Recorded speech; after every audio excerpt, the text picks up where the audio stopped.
नमस्कार, मेरा नाम है किशोर और तेज सिविल के प्लेटफॉर्म पे आप सभी का स्वागत है।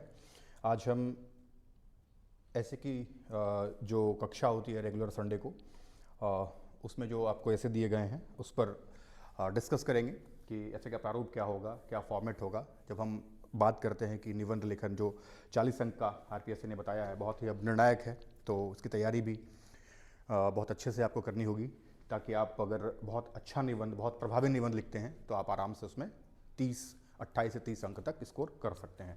तो जो ये निबंध, आज का जो निबंध है, इसमें जो टाइटल है ये साइबर हमला, एक नए प्रकार का युद्ध, cyber attack, a new type of warfare. तो इस पर अगर हमें निबंध लिखना है तो निबंध का कोई भी जो स्ट्रक्चर्ड होता है, जब हम निबंध की बात करते हैं तो हम जो बात कर रहे हैं वो ये नहीं कि हम जो बता रहे हैं वही अंतिम अंतिम बात है। आप अलग अलग तरीके से भूमिका लिख सकते हैं। सबसे पहले निबंध में ये होता है कि हम एक प्रभावी भूमिका लिखें। प्रभावी भूमिका का मतलब क्या है कि किसी कोटेशन से स्टार्ट कर सकते हैं, कोई डेटा से स्टार्ट कर सकते हैं। अब इस तरह के जो साइबर हमला, एक नए प्रकार का युद्ध, अब ये इसमें क्या है, विचार प्रधान निबंध है। इसमें आपके थॉट्स, डेटाज, गवर्नमेंट क्या इनिशिएटिव ले रही है, गवर्नमेंट ने क्या कार्यक्रम चलाए हैं, और साइबर अटैक्स खास करके 21वीं सदी में। अब आप इसको जोड़ सकते हो, अगर आप स्टार्ट करोगे भूमिका को तो साइबर हमला एक नए प्रकार का युद्ध, इसके अब आपके पास बहुत सारा कंटेंट है। लेकिन कंटेंट होने के बावजूद भी आपको 600 शब्दों में, चूँकि जो आरपीएससी का जो है कि 600 शब्दों में लिखना है, तो 600 शब्द प्रभावी हों, बहुत इफेक्टिव हों, तो इसमें सबसे पहले तो भूमिका स्टार्ट करेंगे। आप इसको जोड़ सकते हो कि भाई साइबर हमला है, साइबर अटैक, तो ये किस प्रकार से न सिर्फ भारत के लिए बल्कि अन्य देशों के लिए भी एक चैलेंज बना हुआ है ना।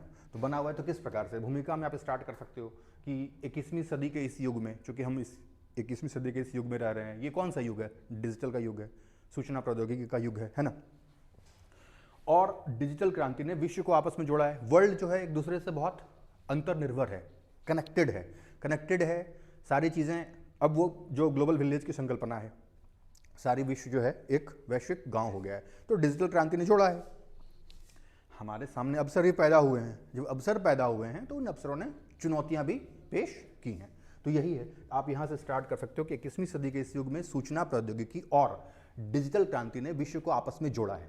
परंपरागत युद्ध अब केवल सीमाओं और हथियारों तक सीमित नहीं रहे। जो पहले परंपरागत रूप से हम युद्ध लड़ते थे वो क्या था, हथियार, गोला बारूद, आर्टिलरी, है ना, आर्म्स, एमुनिशंस, उसके साथ हम लड़ते थे। लेकिन अब युद्ध की जो तकनीक है, युद्ध का जो प्रारूप है वो क्या है, बदल गया है। अब युद्ध हो गया है साइबर युद्ध।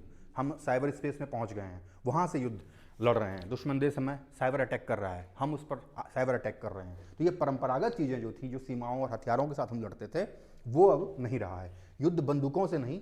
अब देखो ये बहुत इंपॉर्टेंट चीज़, यहाँ से स्टार्ट करोगे तो बहुत इंपॉर्टेंट, मतलब एक अच्छा स्टार्ट कर सकते हो। युद्ध अब बंदूकों से नहीं बल्कि कोड और कीबोर्ड से लड़े जा रहे हैं। अब साइबर युद्ध में अगर आप इस तरह से लिखोगे ना, युद्ध अब परंपरागत तरीकों से नहीं, बल्कि बंदूकों से नहीं बल्कि कोड और कीवर्ड से लड़े जा रहे हैं। साइबर हमला राष्ट्र की संप्रभुता, अर्थव्यवस्था और सुरक्षा पर सीधा प्रहार है। तो ये एक साइबर हमला के बारे में आपने एक विस्तृत भूमिका बता दिया कि साइबर हमला क्या है। ठीक है, तो ये हो गया। इसके पहले कोई कोटेशन से स्टार्ट कर सकते हो, ऐसे भी स्टार्ट कर सकते हो। जैसे एक कोटेशन था कि इसमें था, मोदी जी ने कहा था ना कि मैं एक ऐसे इंडिया का सपना देखता हूं, मैं एक ऐसे डिजिटल इंडिया का सपना देखता हूं जहां साइबर सुरक्षा हमारी राष्ट्रीय सुरक्षा का अभिन्न अंग हो। तो आप यहां से शुरू कर सकते हो कि प्रधानमंत्री नरेंद्र मोदी ने कहा कि मैं एक ऐसे डिजिटल इंडिया का सपना देखता हूं जहां साइबर सुरक्षा हमारी राष्ट्रीय सुरक्षा का अभिन्न अंग हो। ये इस बात की तस्दीक करता है कि साइबर सुरक्षा या साइबर सिक्योरिटी 21वीं सदी में हमारे लिए या भारत जैसे बड़े लोकतांत्रिक देशों के लिए कितना महत्वपूर्ण है। ठीक है, ये एक लाइन हो गया। तो ये हो गया भूमिका में आपने ये बातें बता दी। ठीक है, अब इसको आपने जोड़ दिया, भाई मोदी जी की बात या कोई किसी और साइबर एक्सपर्ट ने कोई बात कही है, तो वहाँ से आप एक इंट्रोडक्शन स्टार्ट कर सकते हो। ठीक है, अब ये तो इंट्रोडक्शन स्टार्ट हो गया। अब हम आते हैं इसके दूसरे पहलू पे। दूसरा पहलू क्या है कि अब आपको बताना है कि साइबर हमला क्या है। आपने भूमिका बताया, तो किसी भी निबंध को स्टार्ट करने के पहले उसके बारे में हम एक भूमिका एक प्रारूप में बताते हैं उसे। प्रारूप में बताने का मतलब है कि आप जो निबंध लिख रहे हो आप किस चीज़ पर लिख रहे हो, वो कंटेंट क्या है, यानी कि आप आगे अब क्या लिखने जा रहे हो, वो इस चीज़ को बताता है। तो साइबर हमला क्या है, अब हम इसके बारे में बताएंगे, क्योंकि हमारा निबंध का जो है वो प्रारूप वही है कि साइबर हमला एक नए प्रकार का युद्ध। कंप्यूटर नेटवर्क, डेटा सर्वर और या डिजिटल अवसंरचना पर किया गया दुर्भावनापूर्ण हमला क्या कहलाता है, साइबर हमला कहलाता है। ये परिभाषा हो गया। या फिर साइबर युद्ध किसी राष्ट्र या देश की सरकार पर इंटरनेट आधारित हमला है। कैसा हमला है, इंटरनेट आधारित हमला है, जिसका उद्देश्य व्यवधान और क्षति पहुंचाना होता है। किसी भी हमले का उद्देश्य यही होता है, व्यवधान और ज़्यादा से ज़्यादा हम दुश्मन देश को क्षति पहुंचाएं, या जिस देश पर हम टारगेट कर रहे हैं। युद्ध आमतौर पर सरकारी और सैन्य नेटवर्कों को बाधित करने, नष्ट करने या उनके उपयोग को रोकने के लिए छेड़ा जाता है। ठीक है, उद्देश्य क्या है, जानकारी चुराना, सिस्टम को ठप करना, भ्रम व अराजकता फैलाना, राज्य, गैर राज्य तत्वों या आतंकवादी संगठनों द्वारा किया जा सकता है। इस तरह के हमले कौन करता है, स्टेट भी करता है, नॉन स्टेट एक्टर्स भी करते हैं, जो स्टेट में तो हैं लेकिन स्टेट के पार्ट नहीं है, वो नॉन स्टेट एक्टर्स हो गए, और आतंकवादी संगठन भी करते हैं, है ना। तो आप उसके उदाहरण के बारे में बता सकते हो कि भाई ये इस तरीके से है। दूसरा, अब आप जब आपने उसके बारे में बता दिया तो अब आप आगे मुख्य भाग पे, अब आपका कंटेंट स्टार्ट हो गया। अब आपको लिखना है तो कंटेंट आपके पास है तो प्रभावी भूमिका में लिखना है। भूमिका जब प्रभावी हो गई, आपने उसके बारे में परिभाषित कर दिया, अब आप मुख्य भाग में आ गए। मुख्य भाग में आपको बताना क्या है कि सीमाहीन युद्ध है, न भौगोलिक सीमा, न सैनिकों की ज़रूरत, न आमने सामने की लड़ाई। कोई है ही नहीं, दिखता तो है नहीं हमारे पास, कौन है, साइबर स्पेस में कोई दिख नहीं रहा है, आमने सामने की लड़ाई नहीं है, कोई गोला बारूद नहीं है, कोई बंदूक नहीं है, कोई क्रिया प्रतिक्रिया नहीं है, कोई शाब्दिक युद्ध भी नहीं है ना। तो ये इस प्रकार का युद्ध है। एक देश बैठकर दूसरे देश की प्रणाली को क्या कर सकता है, नुकसान पहुंचा सकता है ना। भाई नुकसान तो पहुंचाएगा। कम लागत है, इसका उद्देश्य देखो, इसमें फीचर्स भी हैं। लागत साइबर युद्ध में क्या है, कोई बहुत ज़्यादा लागत तो है नहीं। युद्ध जब हम लड़ते हैं तो बहुत ज़्यादा खर्च होता है, किसी देश की अर्थव्यवस्था जो है वो प्रतिकूल रूप से प्रभावित होती है युद्ध लड़ने पर। युद्ध बोलता है ना कि कोई बहुत लंबे समय तक युद्ध लड़ रहा है तो वो देश की अर्थव्यवस्था बहुत ख़राब हो जाती है, हालत बहुत ख़राब हो जाती है, आर्थिक रूप से बहुत जर्जर हो जाता है वो देश। लेकिन यहाँ देखो लागत कम है, नुकसान पारंपरिक युद्ध की तुलना में सस्ता, पर परिणाम अत्यंत घातक है कि हम बैंकिंग क्षेत्रों को ठप कर दें। आज हम रेलवे को ठप करना चाहें, इंटरनेट सिस्टम को पूरा अगर ठप कर दें रेलवे का, हम अगर डिफेंस सेक्टर का देखें तो हम उसको ठप कर सकते हैं ना। तो ये सारा की पॉइंट्स है जिसको आप डाल सकते हो, है ना। तो इसमें क्या है कि अब कम लागत, अधिक नुकसान, पारंपरिक युद्ध की तुलना में सस्ता, अत्यंत घातक है, बैंकिंग, बिजली, संचार, सारी चीज़ों को ठप कर सकते हैं आप यहाँ से। ठीक है, कुछ उदाहरण देना हो तो आप उदाहरण से भी उसको थोड़ा और ठोस कर सकते हो। अपने तर्कों को ठोस करना है तो उदाहरण दो, आपने बताया कैसे कर सकते हैं। तो जैसे 2010 में ईरानी परमाणु ईंधन पर प्रसंस्करण संयंत्र पर जो है एक हमला हुआ था। ठीक है, तो साइबर हमले के परिणाम स्वरूप एक था, इसका नाम क्या था, स्टक्सनेट कंप्यूटर वर्म द्वारा लगभग 1000 यूरेनियम संवर्धन सेंट्रीफ्यूज नष्ट हो गए थे। फिर रूस ने यूक्रेन सरकार के खिलाफ जो भी किया है, बहुत सारे साइबर अटैक्स किए हैं, है ना। ऑपरेशन सिंदूर से जुड़े कुछ साइबर हमले हुए थे। जब ऑपरेशन सिंदूर हुआ था इंडिया में लास्ट ईयर, तो उसमें भी कुछ साइबर अटैक्स किए थे पाकिस्तान ने हमारे ऊपर। हमारे बैंकों के जो ATMs हैं उस पर एक बार साइबर अटैक हुआ था। एक बार याद करो, दिल्ली एम्स में लास्ट ईयर 23 या 24 में साइबर अटैक हुआ था। कई सारे फाइल्स और वो सारी सिस्टम ठप हो गई थी। एक बार हमारा नेटवर्क ग्रिड पर जो है वो साइबर अटैक हुआ था, जो हमारा जो बिजली का जो ग्रिड है, इलेक्ट्रिक ग्रिड, उस पर। तो इस तरीके से हमले होते हैं, आप उसको बता सकते हो। Power grid corporation of India पर DDoS हमला हुआ, नई दिल्ली स्थित एम्स पर रैंसमवेयर हमला हुआ। तो ये सारे उदाहरण जो है बताते हैं कि साइबर अटैक किस तरीके से अपना जड़ जमा चुका है ना। अब आपको इसमें बताना है भारत के लिए साइबर युद्ध की चुनौतियां क्या क्या है। भारत के लिए चुनौती भी तो है। तो तेजी से बढ़ता डिजिटल इंडिया मिशन, अब आपने उसके बारे में कंटेंट बनाया और सारा कुछ लिखो। फिर डेटा भी लिख सकते हो, कुछ डेटा है, जैसे आप बताओगे कि एक आया था, मैं देख रहा था कि भारत में साइबर सुरक्षा की घटनाएं वर्ष 2022 में, जो वर्ष 2022 में साइबर सुरक्षा की घटनाएं वर्ष 2022 में थी 2022 में 10.29 लाख, 10.29 लाख से बढ़कर 2024 में ये घटना हो गई है कितना, 22.68 लाख हो गया। 22.68 लाख, ये साइबर घटना हो गई। आप ये भी बताओ, है ना, साइबर घटनाएं 2022 में जहां 10.29 लाख था वो 2024 में बढ़ के 22.68 लाख हो गया। ये आंकड़े ये बताने के लिए काफ़ी हैं कि तेजी से जो है साइबर क्राइम के मामले भारत में बढ़े हैं। कहाँ 2022 में 10.29 लाख था, 24 में 22.68 लाख हो गया, 2 गुने से भी ज़्यादा हो गया। ये 2 साल में ही 2 गुने से ज़्यादा ये बढ़ा। तो इसका मतलब है कि ये एक बहुत बड़ा चैलेंज है इंडिया के लिए, चुनौती है। तेजी से बढ़ता डिजिटल इंडिया मिशन, हम जितनी तेजी से डिजिटलाइज हो रहे हैं, नेटवर्क बढ़ रहा है, इंटरनेट स्मार्टफोन सबके हाथों में आ रहा है, उतने ही चैलेंजेस भी हो रहे हैं।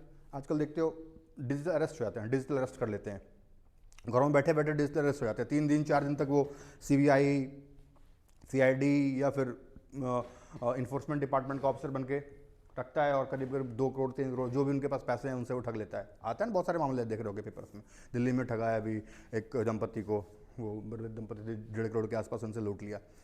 तो ये डिजिटल अरेस्ट है या फिर साइबर अटैक है। आपके मोबाइल से एपीके फाइल डाउनलोड करा देगा, आपके व्हाट्सएप पे आएगा कोई संदेश, आपने बिजली बिल नहीं भरा उस पर आ जाएगा, आपने क्लिक किया, आपका आधे घंटे के अंदर सारा पैसा खत्म। तो ये चुनौतियां बढ़ रही हैं कि तेजी से बढ़ता डिजिटल इंडिया मिशन। तो जिस प्रकार से हम बढ़ रहे हैं आगे, विशाल जनसंख्या का डेटा ऑनलाइन, हमारा सारा चीज़ ऑनलाइन है आज के डेट में। हम सारी चीज़ें, हमारे पास फेसबुक अकाउंट है, इंस्टाग्राम अकाउंट है, टेलीग्राम का अकाउंट है, जीमेल पे अकाउंट है, यूट्यूब पे अकाउंट है, तो सारा तो डेटा ऑनलाइन ही तो है। हमारा सारा प्रोफाइल ऑनलाइन है आज के डेट में। हम कहीं जाते हैं आधार से फिंगरप्रिंट लगाओ, आप देखो दुकान वाले के पास जाओगे वो मांगेगा, तो अब हमारा डेटा सबके पास ऑनलाइन हो गया है। तो वल्नरेबल भी तो है, वो कहीं ना कहीं हमारे ऊपर अटैक भी तो करेगा। साइबर सुरक्षा उस अनुपात में, जिस अनुपात में भारत की जनसंख्या है, साक्षरता जो डिजिटल साक्षरता है वो बहुत कम है, बहुत ही कम है। अभी तक शहरों में डिजिटल साक्षर नहीं हुए हैं लोग, गांव की तो बात ही छोड़ दो। तो ये उसके अनुपात में साइबर सुरक्षा जो एक्सपर्ट हैं उनकी भी कमी है। तो जब साइबर सुरक्षा विशेषज्ञ होंगे तभी तो वो लोगों को उसके बारे में बताएंगे, जागरूक करेंगे। तो ये कमियां भी डाल सकते हो। सरकारी और निजी संस्थानों में असमान सुरक्षा स्तर है। फिर साइबर युद्ध के सामाजिक राजनीतिक प्रभाव भी हैं, उसका सोशल पॉलिटिकल इफेक्ट भी पड़ता है। अगर हम किसी देश के स्ट्रक्चर पर, साइबर स्ट्रक्चर पर अटैक कर रहे हैं तो इसका मतलब है कि वो देश जो है वल्नरेबल है ना, कभी भी हम उस पर अटैक कर सकते हैं। बैंकिंग सिस्टम को ठप कर सकते हैं। समझ लो कि आप सोच सकते हो कि हमारा रेलवे सिस्टम को अगर ठप कर दिया, किसी ने हैक कर लिया, क्या होगा, एक दिन में कितना लाख करोड़ का मतलब प्रभावित होगा। उसी तरह हमारा डिफेंस सिस्टम पर अगर किसी ने अटैक कर दिया, हम या किसी पे पावर ग्रिड पे अटैक किया, तो ये सामाजिक राजनीतिक प्रभाव भी है। राष्ट्रीय सुरक्षा को खतरा है, नेशनल सिक्योरिटी नो डाउट खतरा में होगा। आर्थिक अस्थिरता आएगी, आर्थिक अस्थिरता आना ही है। नागरिकों की निजता पर हमला है, हमारी जो प्राइवेसी है उस पर भी तो अटैक हो रहा है। इस तरीके से लोकतंत्र में अविश्वास की भावना पैदा होती है। तो ये सब चीज़ों को आपको उसमें कंटेंट में डालना है ना। उसके बाद आप आओ कि भारत की पहल और प्रयास, भारत ने क्या पहल की है इसके बारे में। तो भारत की जो पहल है वो आप देख सकते हो कि CERT-N एक पहल है भारत की, जिसको बोलते हैं कंप्यूटर इमरजेंसी रिस्पॉन्स टीम। इसकी स्थापना की भारत ने, और ये CERT-N जो 24/7 जो है इन पर निगाह रखता है। हमने राष्ट्रीय साइबर सुरक्षा नीति अपनाई थी, उस नीति में साइबर कमांड की दिशा में हमने प्रयास किया। डिजिटल साक्षरता और जागरूकता अभियान, ये बहुत प्रभावी चीज़ है। जब तक हम डिजिटल साक्षरता के रूप में आगे नहीं बढ़ेंगे, लोग जब जागरूक नहीं होंगे तो पता नहीं, सबके पास स्मार्टफोन है, ठेले वाले के पास भी है, रिक्शे वाले के पास भी, सब्जी वाले के पास भी है, लेकिन उसको पता नहीं कि यूज़ कैसे करना है, कौन सी फाइल कब कहाँ आएगा, उसने पुश किया और दबाया और वो। तो साइबर जागरूक होना जरूरी है। कोई भी फ्रॉड कॉल्स आ रहा है उसको आपको निपटना आना चाहिए, उसको आपको पकड़ना आना चाहिए, है ना। कहीं भी कोई ऐसा जो अनऑथराइज साइट है, अनऑथराइज ऐप है, उसको आपको एक्सेस नहीं करना है। तो ये कई बार हम लालच में आते हैं कि लॉटरी लग गया, वो आया और हम कर दिए। तो ये सब जब तक हम डिजिटल रूप से साक्षर नहीं होंगे आगे नहीं बढ़ पाएंगे। डिजिटल व्यक्तिगत डेटा संरक्षण अधिनियम 2023 भी आया था, जो हमारी डेटा की प्राइवेसी की बात करता है। जो डेटा की, जो भी हमने बात की निजी सुरक्षा डेटा का, तो डिजिटल व्यक्तिगत डेटा संरक्षण अधिनियम 2023 के अंतर्गत हम इस पर इसको लिख सकते हो। प्लस भारत ने और प्रयास किया, गृह मंत्रालय के तहत स्थापित है भारतीय साइबर अपराध समन्वय केंद्र, इसको बोलते हैं I4C। I4C इसके बारे में बात कर सकते हो। I4C का मतलब है क्या है, राष्ट्र भारतीय साइबर। तो ये साइबर हो गया एक, उसके बाद कोऑर्डिनेशन है,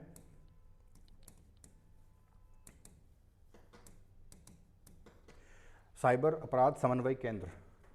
फिर ये क्राइम है,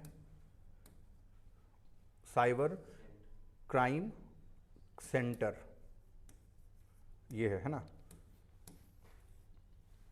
I4C, ये गृह मंत्रालय के अंतर्गत काम करती है संस्था, जो बताइए जो मॉनिटरिंग करता है। फिर केंद्रीय बजट 25-26 में बात देखोगे तो उसमें 790 करोड़ के आसपास सरकार ने बजट आवंटित किया है सिर्फ साइबर सुरक्षा पर काम करने के लिए, उस पर स्पेशल फोकस किया है। तो 790 करोड़ रुपए का बजट बहुत मतलब महत्वपूर्ण बजट है इस पर, यानी कि सरकार संजीदा है, सरकार इस पर गंभीर है, इसलिए सरकार इस पर काम भी कर रही है। तो इन सब चीज़ों को डाल दो। उसके लास्ट में जब आप लिखते हो कि भाई कोई भी निबंध जब आप लिखते हो तो उसमें आगे की राह बहुत ज़रूरी है। आपको ये बताना है कि हम सरकार भारत जैसे बड़े देश में, विविधताओं वाले देश में, विशाल जनसंख्या वाले देश में सरकार कानून लाती है, सारी चीज़ें लाती हैं, चुनौतियां तो होती ही हैं। तो इसके बावजूद भी मजबूत साइबर कानून और अंतर्राष्ट्रीय सहयोग से हम इस पर जो है नियंत्रण स्थापित कर सकते हैं। स्वदेशी तकनीक और साइबर विशेषज्ञ तैयार करना, कृत्रिम बुद्धिमत्ता, जो एआई की बात चल रही है, एआई को डालो भाई, एआई बहुत ज़रूरी है। एआई के आधार पर भी तो हम आजकल उसको क्रॉस चेक कर सकते हैं, क्रॉस वेरीफाई कर सकते हैं, उसे कंट्रोल कर सकते हैं।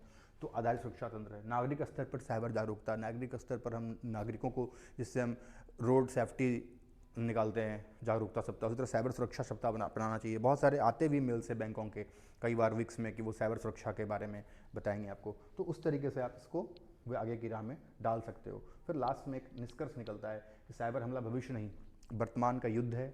यह अदृश्य है पर प्रभाव अत्यंत वास्तविक और महत्वपूर्ण है। जो राष्ट्र डिजिटल रूप से सशक्त और सुरक्षित होगा वही आने वाले समय में शक्तिशाली रहेगा। अब मामला क्या है कि जिसके पास ज़्यादा गोला बारूद है, जिसके पास ज़्यादा हथियार है, पनडुब्बियाँ हैं, उससे ज़्यादा सुरक्षित और मजबूत कौन माना जाएगा? जो डिजिटली बहुत सशक्त है, साइबर रूप से जो बहुत सशक्त होगा वही राष्ट्र सबसे ज़्यादा मजबूत माना जाएगा। क्योंकि आने वाला समय हमारा साइबर इंटरनेट का ही है, डिजिटली हम बहुत ज़्यादा आगे बढ़ रहे हैं। तो इसलिए तो इस सब चीज़ों को मिला के लिखोगे तो फिर एक अच्छा निबंध लिख पाओगे। तो ये एक ओरिएंटेशन हो गया निबंध की दिशा आपका कहाँ कहाँ होना चाहिए। तो ये आपका एक पार्ट हो गया आज वाला, है ना।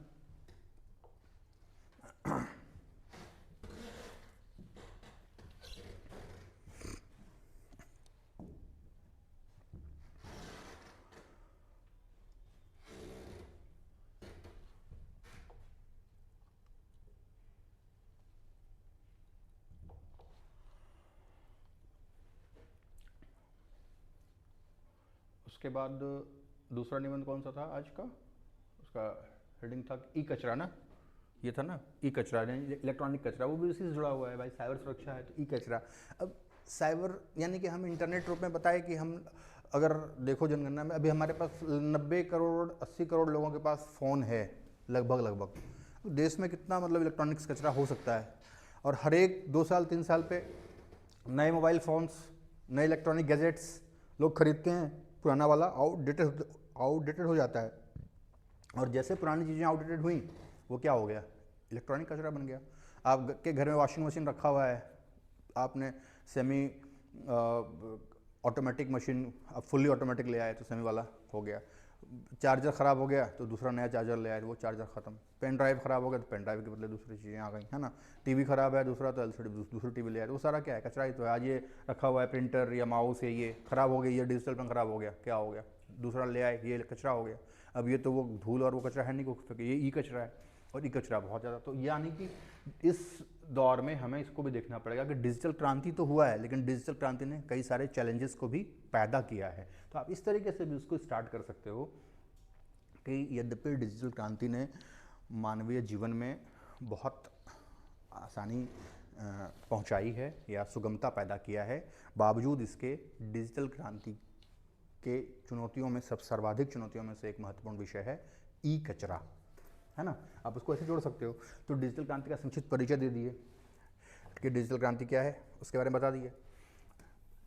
उसके बाद मोबाइल, लैपटॉप, स्मार्ट गैजेट्स का बढ़ता उपयोग, हमारी जनसंख्या इतनी बढ़ गई है वर्ल्ड में, समझो कि इंडिया में ये हाल है, चाइना में, अमेरिका में, ब्राज़ील में, इंडोनेशिया में। फिर इसी प्रगति का छिपा हुआ नकारात्मक पक्ष है ई कचरा। प्रगति तो हो रही है, कोई भी प्रगति तो सिर्फ प्रगति तो होती नहीं है, उसके पीछे तो उसका बैकग्राउंड में कुछ ना कुछ तो प्रोज कॉन्स होता ही है। तो इसका कौन से ही है कि ये ई कचरा पैदा कर रहा है। तो इसके बारे में आपने लिखा।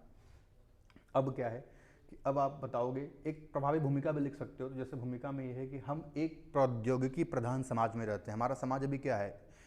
टेक्नोलॉजी प्रधान है ना। टेक्नोलॉजी से आगे बढ़ रहे हैं हम, जहाँ प्रौद्योगिकी निरंतर विकसित हो रही है, लगातार टेक्नोलॉजी विकसित हो रही है, लगातार चीज़ें जो है अप टू डेट हो रही हैं, आगे हम बढ़ रहे हैं। स्मार्टफोन ने मोबाइल फ़ोन की जगह ले ली, एलईडी और एलसीडी ने टेलीविज़न की जगह ले ली, पहले हमारे पास टेलीविजन हुआ करता था, अब उसके बाद एलईडी टीवी आ गई, एलसीडी टीवी आ गई हैं। लैपटॉप और टैबलेट ने डेस्कटॉप की जगह ले ली। पहले हमारे पास डेस्कटॉप हुआ करता, अब लैपटॉप आ गया, पाम टॉप आ गया, है ना। तो जब किसी उत्पाद का नया मॉडल आता है तो पिछला मॉडल तेजी से क्या होता है, अप्रचलित हो जाता है, वो आउटडेटेड हो जाता है। और जब आउटडेटेड वस्तुओं को अक्सर कचरे के रूप में फेंक दिया जाता है।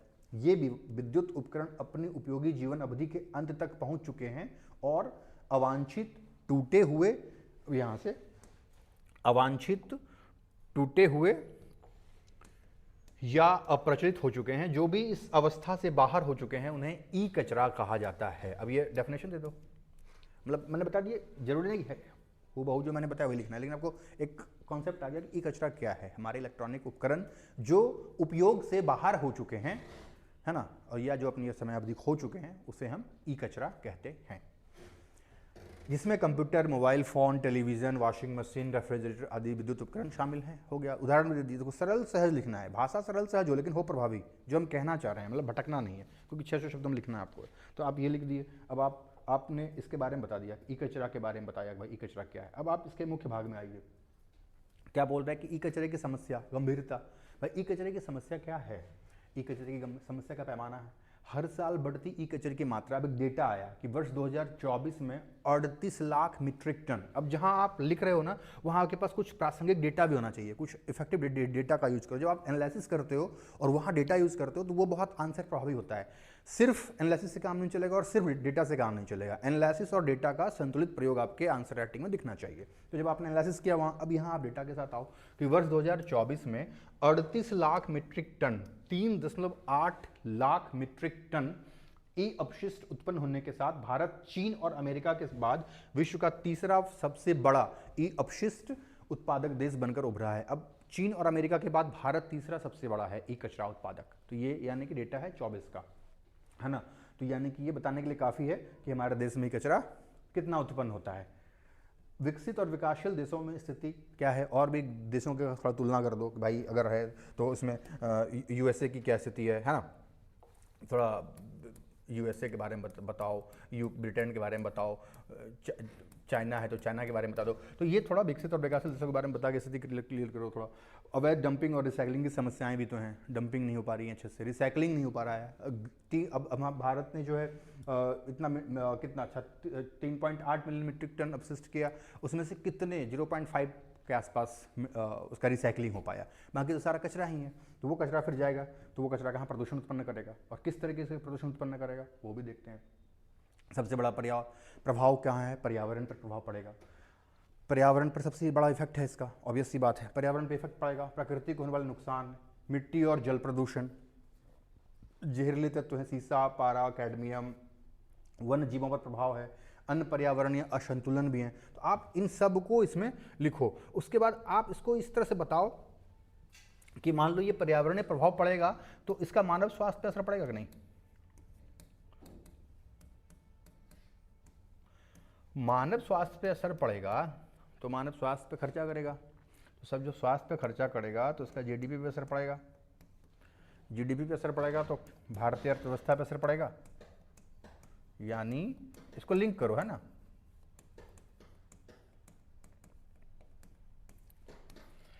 अब देखो कि वो पर्यावरणीय प्रभाव है तो पर्यावरणीय प्रभाव हमारे मानव स्वास्थ्य पर असर पड़ रहा है, वन्य जीवों पर असर पड़ रहा है, हमारा पूरा इकोसिस्टम जो है वो खतरे में है। उसके बाद ये जीडीपी पे असर करेगा, भारतीय अर्थव्यवस्था पे असर पड़ेगा, हमारी जो उत्पादक क्षमता है, हमारी जो प्रोडक्टिविटी है वो घटेगी। वो घटेगी तो हमारे अल्टीमेटली हमारे मानव संसाधन पर भी, ह्यूमन रिसोर्सेज पर भी क्या प्रभाव पड़ेगा? प्रतिकूल प्रभाव पड़ेगा ना। तो आप उसको जोड़ो, तो जोड़ना है, बस जोड़ना है। कई बार क्या होता है कि हम कम भी जान रहे होते हैं ना, आंसर राइटिंग यही होता है। प्रीलिम्स में क्या हमको बहुत पढ़ना है भाई, चीज़ें पढ़ेंगे नहीं तो जानेंगे नहीं तो गोला कैसे लगाओगे। मेंस में क्या होता है कि आप कम भी पढ़े हो लेकिन आपके आंसर राइटिंग लिखने की कला आती है ना, आर्ट ऑफ राइटिंग अगर आपका अच्छा है तो आप कम चीज़ों को जान के भी अच्छा से परोस दोगे तो आपको नंबर आ जाएगा। ठीक है, तो इंटरलिंक करना है भाई, यही है, इसको जोड़ दो। इससे अल्टीमेटली मानव संसाधन पर इसका असर पड़ेगा, और जब इसका असर पड़ेगा तो ओवरऑल देश के सेहत पर असर पड़ेगा, उसका स्वास्थ्य पर प्रभाव बता दिया। सामाजिक और व्यक्तिगत नुकसान, श्वसन रोग, त्वचा रोग, कैंसर, ये सारे आ रहे हैं क्योंकि कैडमियम, शीशा वगैरह अगर आ रहा है तो वो होगा ही।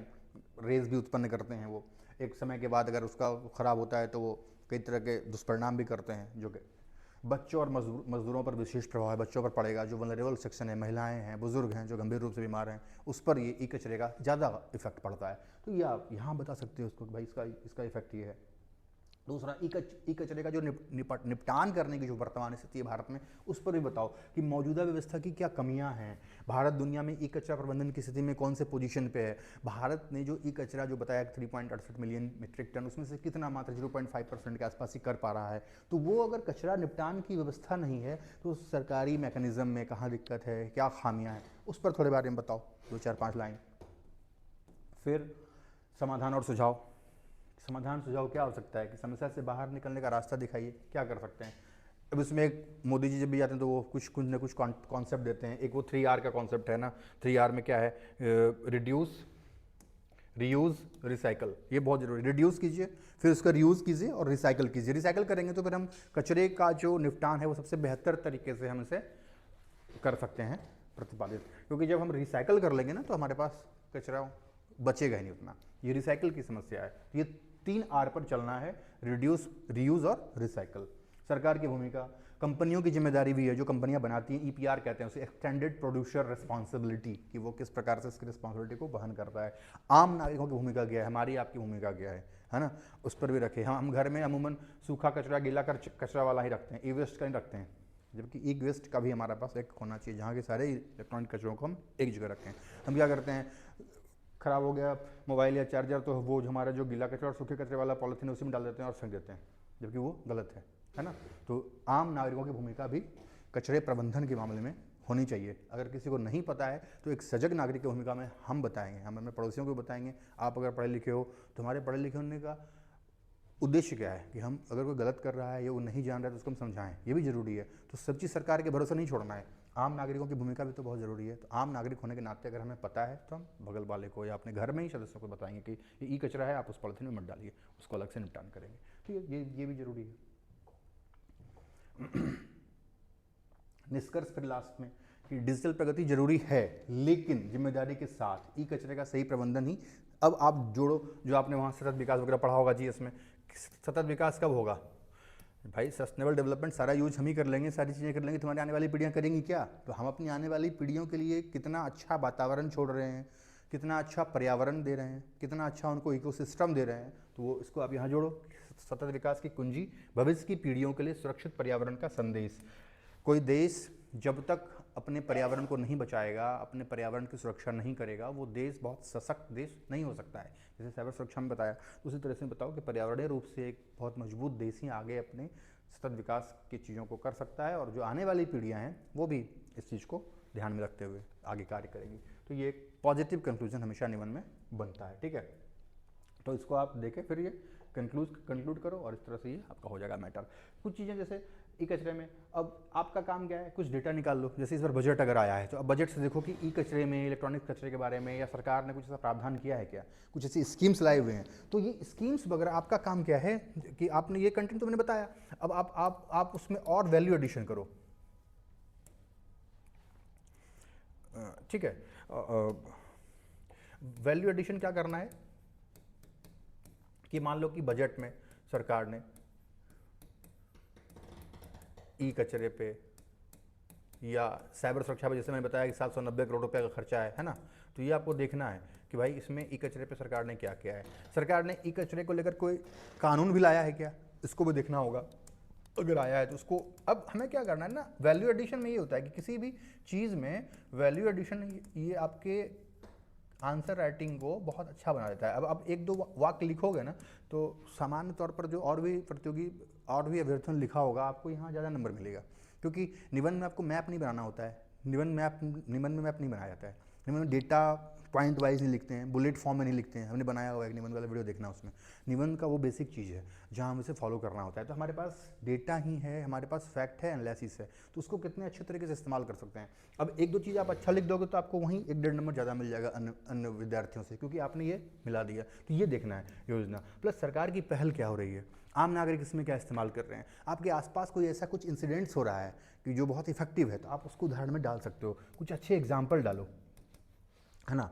तो ये क्या होगा कि निबंध को सुंदर बनाता है और निबंध को इफेक्टिव बनाता है, और फिर आपको अच्छे मार्क्स मिलते हैं इसमें, ठीक है। अब हम आते हैं लास्ट वाला, है ना, लास्ट वाला क्या था?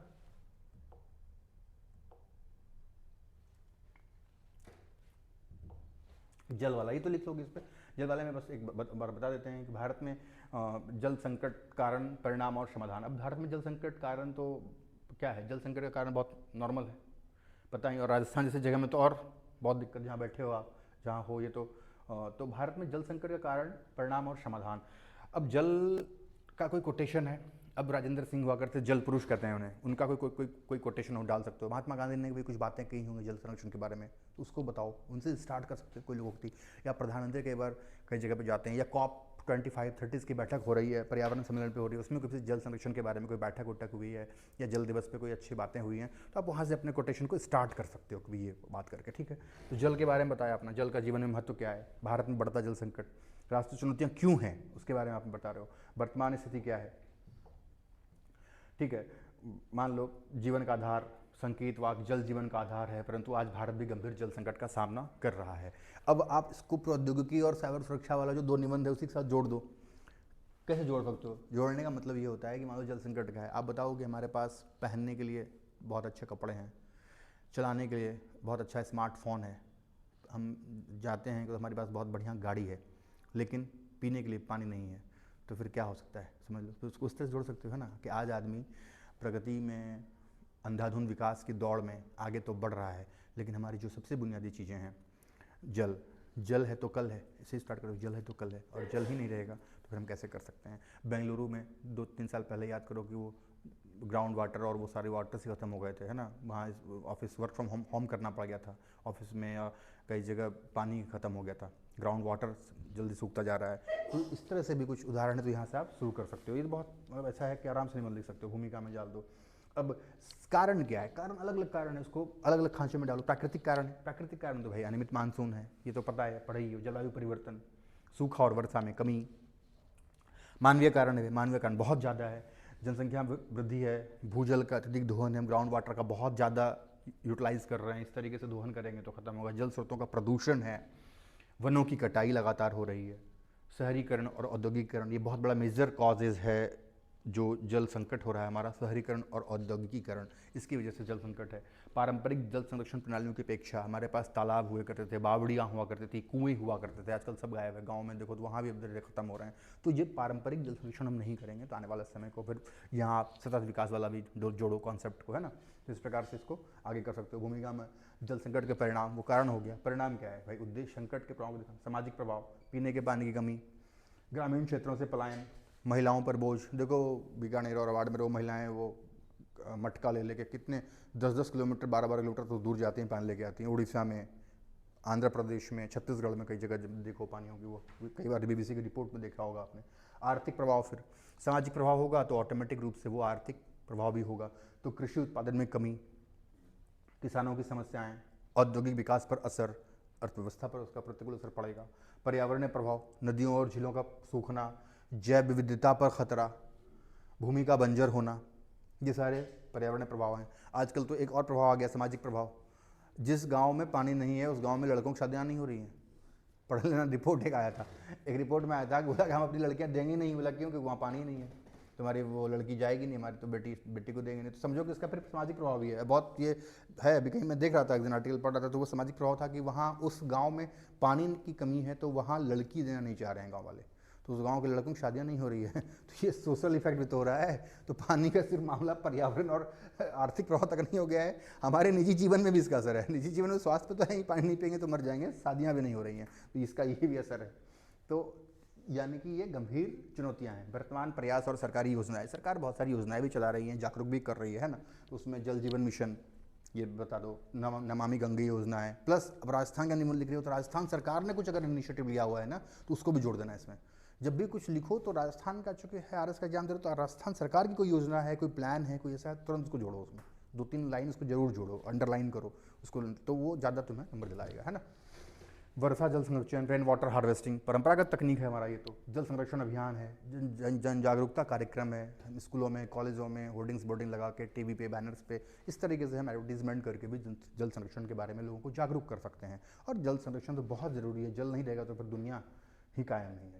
जल संकट के समाधान, व्यक्तिगत स्तर पर पानी की बचत कीजिए, वर्षा जल संचयन, जल का पुनः उपयोग, ये सब बहुत ज़रूरी है। व्यक्तिगत स्तर पर भी हम घरों में यूज़ करते हैं तो हमारे कई बार टैप वाटर्स खुले रह जाते हैं, है ना, नल खुला हुआ है या उससे बूंद बूंद पानी टपक रही है, अब दिन भर टपकेगा तो कम से कम 2-3 बाल्टियाँ भर जाएंगे पानी। हमारे पास जो आरओ लगा हुआ था हमारे घर में, देखो वो आरओ का पानी कितना वेस्टेज होता है। कई लोग क्या करते हैं कि आरओ का पानी सीधे पाइप लगा देते हैं और नीचे पानी गिरता है। इससे अच्छा है उसको किसी बर्तन में, डब्बे में स्टोर करो, उसका उपयोग कपड़े धोने में करो, घर में पोछा लगाने में करो, तो वहाँ भी उपयोग कर सकते हैं।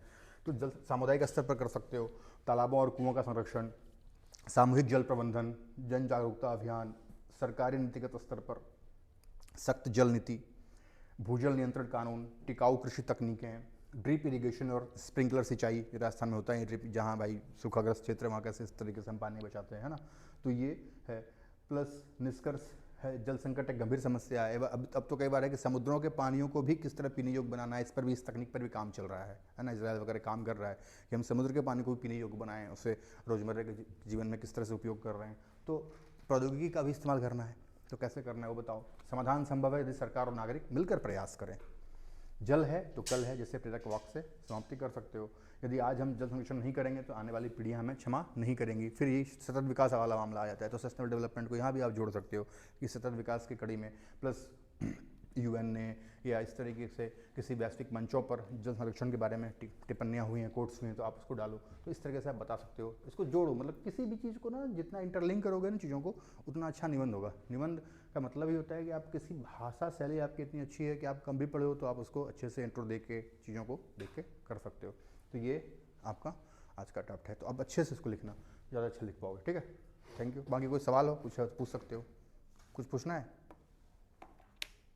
कुछ पूछना तो पूछ सकते हो।